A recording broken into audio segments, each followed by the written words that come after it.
We should have never fucked with that scarecrow.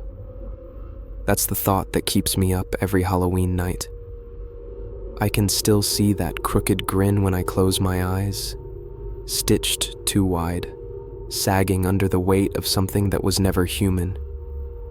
It happened when I was 17. 3 friends, me, Luke, and Jeremy, bored out of our minds in a dying town that had nothing but empty fields and ghost stories. The worst one was about Miller's farm. That's where Jasper stood. The scarecrow people said was built from more than straw. Miller's farm had been abandoned since before we were born. The barn was collapsing, the ground was black and soft, and the air had this sour, rotting smell that clung to everything. But the scarecrow was still there. The post had sunk crooked into the mud, and Jasper was tied to it like something that refused to die. Up close, it didn't even look like a scarecrow. The body was made from stitched hides, leather, or something that used to be. The skin was cracked, but underneath it looked fresh. The head was burlap, sagging and weather-stained, with a grin carved into it that stretched far too wide, and hollow glass eyes that caught the light like they were wet. No wind, no crickets, not even the rustle of the corn. Just this heavy silence that made every breath feel too loud. I remember the smell the most, like wet dirt, old blood, and decay baked into fabric. We didn't stay long. Luke kicked the post, Jeremy tossed a rock at it, and I just stared at the face. As we walked away, I looked back one last time, and the damn thing wasn't standing straight anymore. Its head was tilted, like it was watching us leave. I told myself it was just my mind playing tricks, but I knew better. That night, I couldn't sleep. Every few minutes, I'd hear this faint, dragging sound outside my window, slow, uneven, like something heavy moving through the grass. At one point, I heard tapping at my window. What I saw terrified me. A tall shadow standing on the other side of the curtains. I ran out to confront whatever it was, assuming it was an intruder, but nothing was there. I sat in the living room for the rest of the night, just watching the windows until I eventually dozed off. The next morning, Luke didn't show up for work. By noon, people were already talking.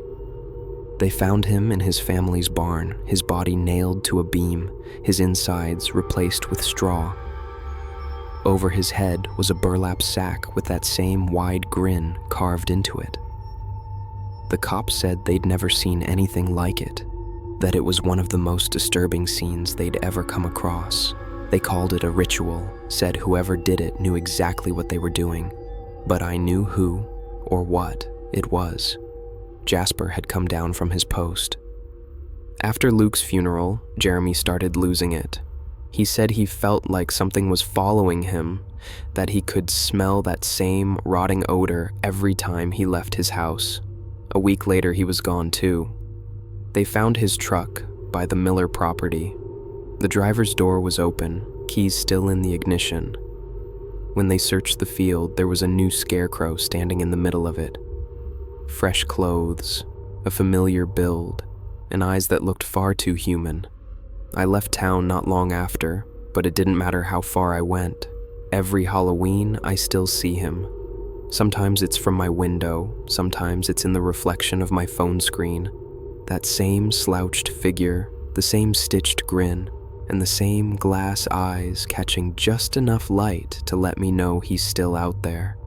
People say Jasper was built to scare away the birds, but he learned how to scare people instead. And once you've seen him, you never stop. So if you're driving through some back road this Halloween and you see a scarecrow that looks a little too lifelike, keep going. Don't stop. Don't stare.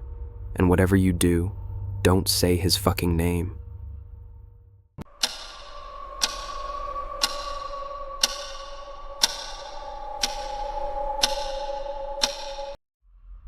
There's a town in northern Illinois that no longer shows up on maps. It used to be called Ash Grove. Population, maybe 200. Now it's nothing but woods, foundation stones, and what's left of a burnt church. Locals from the next county over say that if you drive past those woods on Halloween night, you can still see the fire, and sometimes you can smell the smoke. Ash Grove was one of those towns that refused to modernize. No streetlights, no paved roads, and one long main street that cut through a patch of corn and cemetery. Every October, they built a bonfire in the town square, said it was to burn the harvest rot. But the stories said otherwise, said it was a ritual, said they'd throw in effigies shaped like the people who'd died that year, so their souls couldn't come back.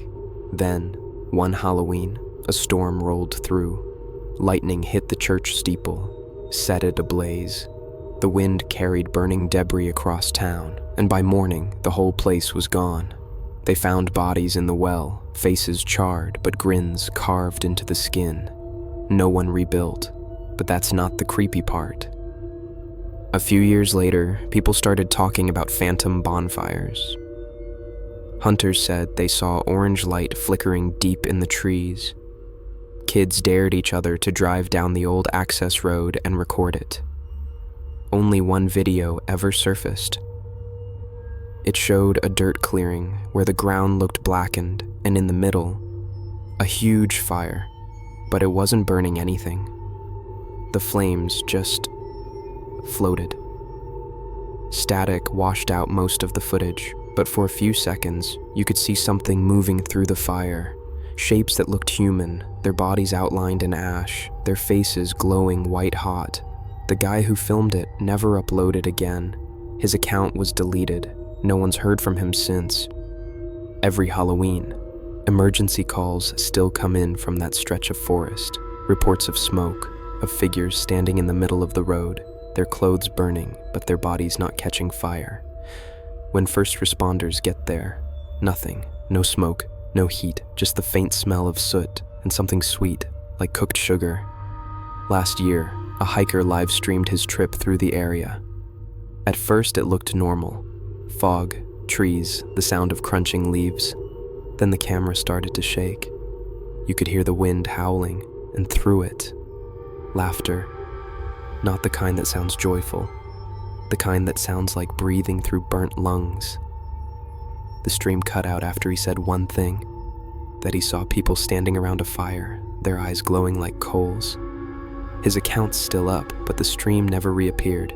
Just a still frame, a forest glowing red behind him, and what looks like a face burned into the lens. They say Ash Grove still burns once a year, a ghost fire that feeds on memory instead of fuel. If you ever find yourself driving a back road in the Midwest on Halloween night and the sky starts to glow orange behind the trees, don't stop. Don't look. And whatever you do, don't breathe in the smoke.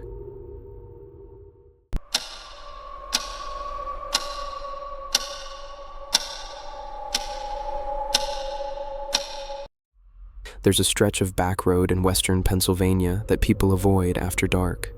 Locals call it Mason Bridge. It's one of those old roads that doesn't lead anywhere anymore, just a cracked path through bare trees and forgotten fields. On Halloween night last year, a group of kids from town went out there, said they wanted to film a video, explore the bridge, and see if the stories were true. They never made it home. The story goes that a man used to live under Mason Bridge. Not homeless, hiding. He'd been seen coming into town years ago, always at night, buying gas for a generator, rope, canned food, and gallons of bleach. When the cops finally checked it out, they found a small concrete room built into the underside of the bridge.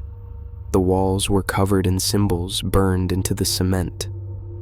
A filthy mattress, a single Polaroid of a family taped to the wall. Every face scratched out with something sharp. They sealed the tunnel, filled it with concrete. But when the floods came, the foundation cracked wide open again, and people started hearing things down there. Scraping sounds, like nails on wet stone. That's what the kids wanted to find. Halloween night. Cheap flashlights, a GoPro, and that kind of blind confidence only boredom can give you. They parked near the guardrail and followed the dirt path into the trees. The air was thick, smelled like rust and rain, and somewhere beneath it all, bleach. The full footage they shot never made it online, but parts of it were leaked from an unknown source, blurry, distorted clips from someone's phone. You can see the bridge reflected in the creek water, and for a few seconds, something moves beneath it. It looks human, but the way it crawls, the way the limbs bend wrong, it's not. Then the camera jerks. There's a scream, not the kind you fake, and everything goes black. The cops said it was staged, said the sounds came from the drain pipes, the light from a firework or some prank. But the next morning, they found one of the flashlights floating in the creek. It was still on, still pointed at the underside of the bridge, and in that beam you can see handprints pressed into the concrete. Too small to be a man's, too deep to be real. A few weeks later, a hunter found their car still parked on the side of the road. Keys in the ignition, doors locked. A thin layer of dried mud across the windows, like something had crawled over it. People go out there sometimes, especially around Halloween. They always bring candles or flashlights, and they always leave before midnight. Every year the county tries to block the road off again, but the barrier never stays up for long. Someone keeps pulling it apart, and every year someone finds something new under the bridge. A piece of clothing, a melted phone, a toy car, sometimes wrapped in duct tape, sometimes just left in the mud. If you ever drive that stretch of road on Halloween night and see light flickering under the bridge, don't stop, don't look. Because if you do, you'll see him. Standing waist deep in the water, head tilted, mouth open too wide, waiting for you to make a sound.